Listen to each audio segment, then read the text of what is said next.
आहे ठाकूयाचा आहे एकच उपाय. एक ग्लास पाणी आणि 2 चमचे ग्लुकॉन-डी. एक ग्लास पाणी आणि 2 चमचे ग्लुकॉन-डी. एक ग्लास पाणी आणि 2 चमचे ग्लुकॉन-डी.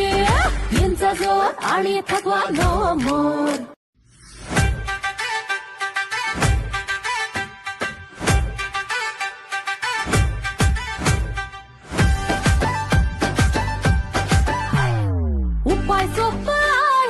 उपाय सोपं आहे ठाकूयाचा आहे एकच उपाय. एक ग्लास पाणी आणि 2 चमचे ग्लुकॉन-डी. एक ग्लास पाणी आणि 2 चमचे ग्लुकॉन-डी.